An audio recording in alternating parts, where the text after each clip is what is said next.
ये है शिवलिंग पर जल चढ़ाने का सही तरीका। शिवलिंग पर जल चढ़ाने का सही तरीका और इसकी पौराणिक कहानी हमें भक्ति, अनुशासन और सही विधि का महत्व सिखाती है। शिव पुराण के अनुसार सही तरीके से चढ़ाया गया जल ही महादेव को पूर्ण रूप से स्वीकार्य होता है। जल चढ़ाने की पौराणिक कथा के अनुसार जब देवताओं और असुरों के बीच समुद्र मंथन हुआ, तब उसमें से अत्यंत विषैला हलाहल विष निकला। उस विष की गर्मी से पूरी सृष्टि जलने लगी। सृष्टि की रक्षा के लिए भगवान शिव ने उस विष को अपने कंठ में धारण कर लिया। विष के प्रभाव से महादेव का कंठ नीला पड़ गया, जिससे वे नीलकंठ कहलाए और उनके शरीर का तापमान अत्यंत बढ़ गया।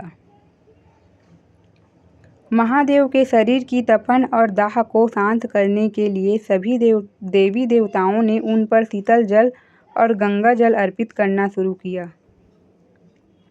तभी से शिवलिंग पर जल चढ़ाने की परंपरा शुरू हुई। शिव पुराण में बताया गया है कि शिवजी को प्रसन्न करने के लिए जल की एक अटूट और धीमी धारा सबसे प्रिय है। शिवलिंग पर जल चढ़ाने का सही तरीका।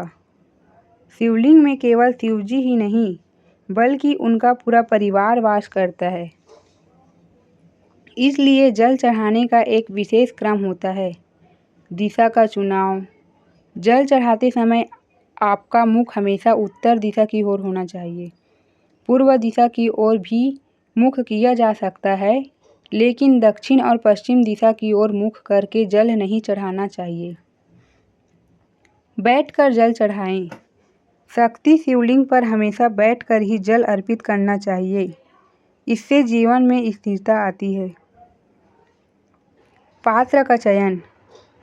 जल चढ़ाने के लिए तांबे, चांदी या कांसे के लोटे का उपयोग करें। स्टील या प्लास्टिक के बर्तनों का उपयोग वर्जित माना गया है। ध्यान रखें कि तांबे के लोटे से कभी भी दूध न चढ़ाएं। जल अर्पित करने का सही क्रम।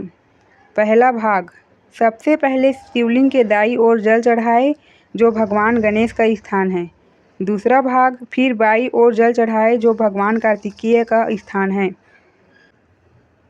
तीसरा भाग इसके बाद बीच की मोटी लाइन पर जल अर्पित करें, जो शिवजी की पुत्री माता अशोक सुंदरी का स्थान है। चौथा भाग भी शिवलिंग के चारों ओर गोलाकार हिस्से पर जल चढ़ाएं, जो माता पार्वती का हस्तकमल है। शिवलिंग के शीर्ष पर एक पतली और धीमी धार बनाकर अर्पित करें। मंत्र जाप। जल चढ़ाते समय निरंतर ओम नमः शिवाय या श्री शिवाय नमस्तुभ्यं मंत्र का मानसिक जाप करते रहें। ध्यान रखने योग्य मुख्य बातें। जल हमेशा धीमी धार से चढ़ाएं, एक साथ पूरा लोटा न पलटे।